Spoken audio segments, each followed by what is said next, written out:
The Department of Education's layoffs of about half their workforce could affect students. The North States News' Sophia Bruinsma visited the Shasta County Office of Education, and here's her report.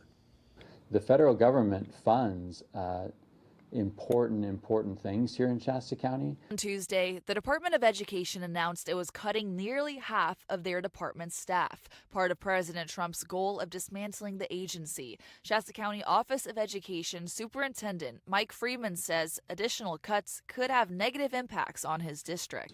We are looking at some of those funding sources from the federal government because they are aimed at vulnerable students. Shasta County receives federal funding for Title I, which aims to assist schools with high concentrations of low-income students, Title VI, the Indian Education Formula Grants Program, and Special Education, which Freeman says has lacked funding over the years.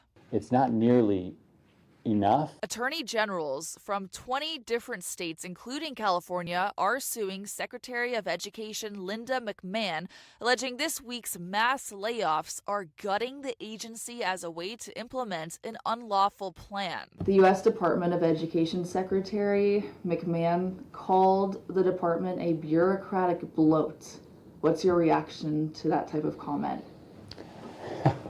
I think it's interesting that that bloat comment is aimed at a federal agency with maybe 3,000 or 4,000 employees. At this time, Congress has not approved federal cuts. However, in preparation, Freeman is working with the governor's office on contingency plans as a discretionary block grant has been proposed, which could give districts flexibility in case of federal cuts.